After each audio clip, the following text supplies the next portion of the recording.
Hey guys, today I want to talk a little bit about a hobby of mine.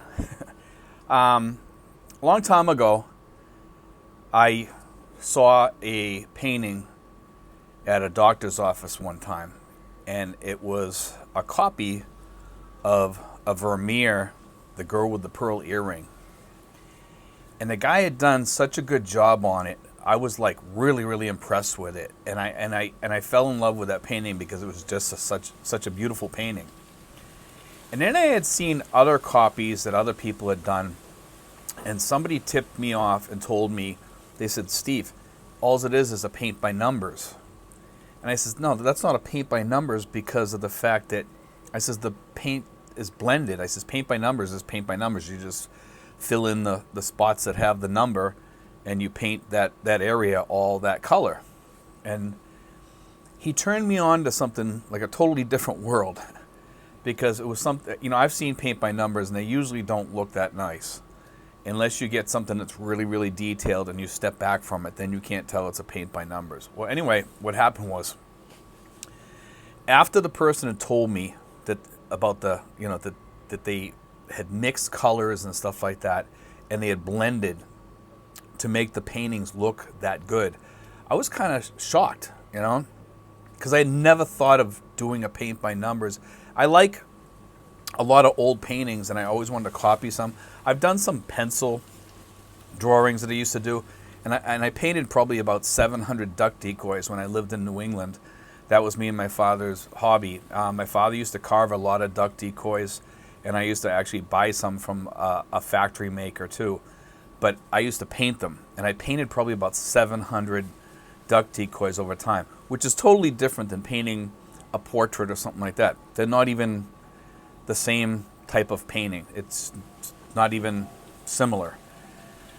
And then I did some drawings, and I did some things like that. But like I said, I always wanted to do the girl with the pearl earring. So anyway, I fast forward. I get to the Philippines.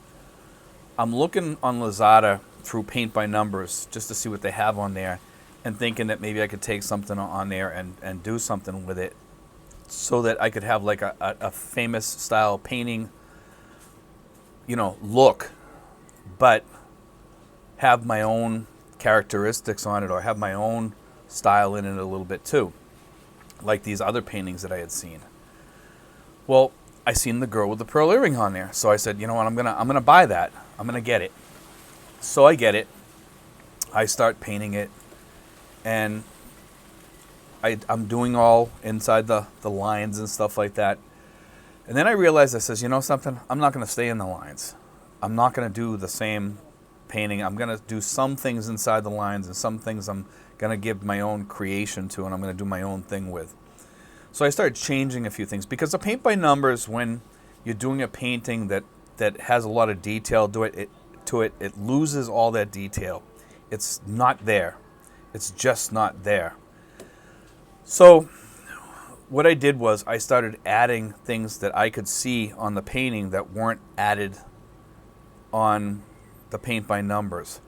And then I had somebody help me with some of the smaller detail, because my eyes are just not good.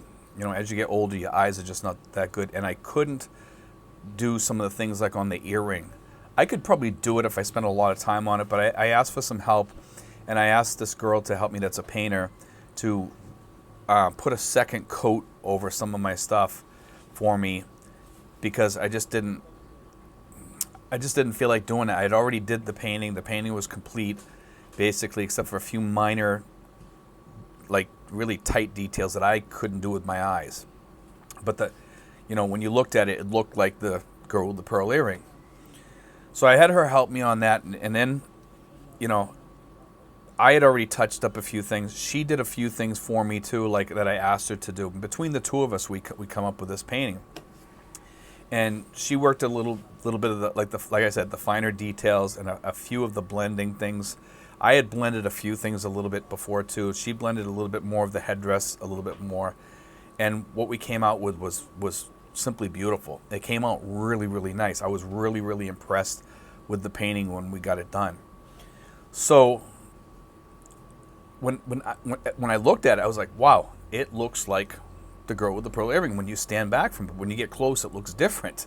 It has kind of a different look to it because it has, when you look at it really close, it's like, okay, this isn't paint by numbers, but yet it's kind of like paint by numbers, but it's not.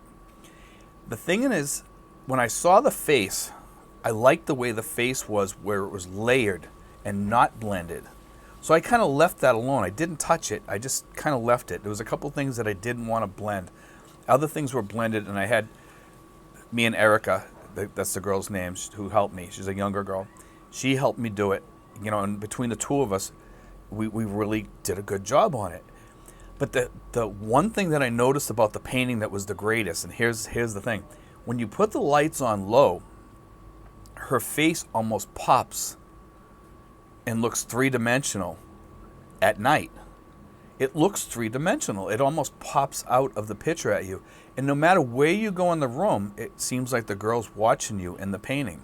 It's really kind of eerie, but it's kind of beautiful in the same respect, because I think it was, I don't know what made me fall in love with the painting, but whether it was the girl's eyes or the way she looked, or there was just something about that painting that always caught my attention. I've seen famous paintings before back in Massachusetts at some of the art museums and stuff like that, but the girl with the pearl earring had always caught my attention. Like I said, they actually made a movie about that too.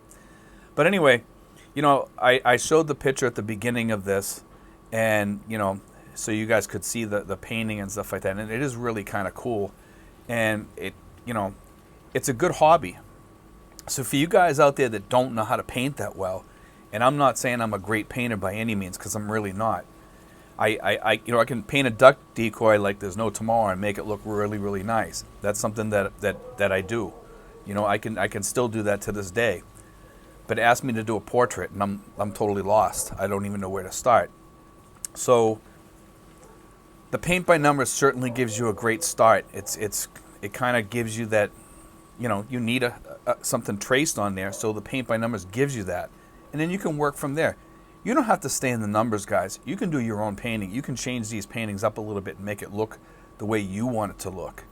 You know, and blending is part of that, to make it look like a real painting. You know, so when you get it, mix the colors a little bit. Blend the colors. Don't just have perfect lines and stuff like that. And in some spots, you're going to need to have perfect lines.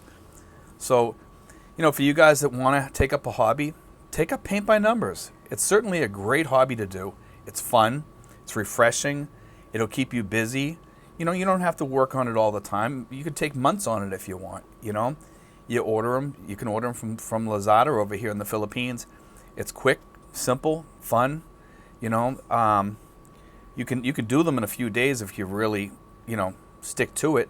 Some of them are more difficult than other ones, and some of them are very easy to do. But anyway, guys, just want to talk about that a little bit. It is kind of a fun hobby. It's fun for me. Some of you guys might enjoy it. Some of you guys might not. Some of you older guys might like it. If you have bad eyes, you can ask for help. I mean, it used to be I could paint all that fine detail.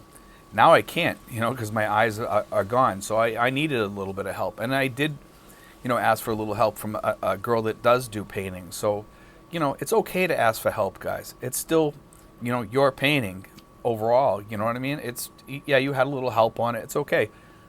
Maybe you want to complete it yourself. Maybe you want to ask for help. But it's okay to ask for help, guys. Don't be afraid. It's still your painting. You know what I mean? But anyway, guys, God bless. Take care. I hope you enjoyed today's show.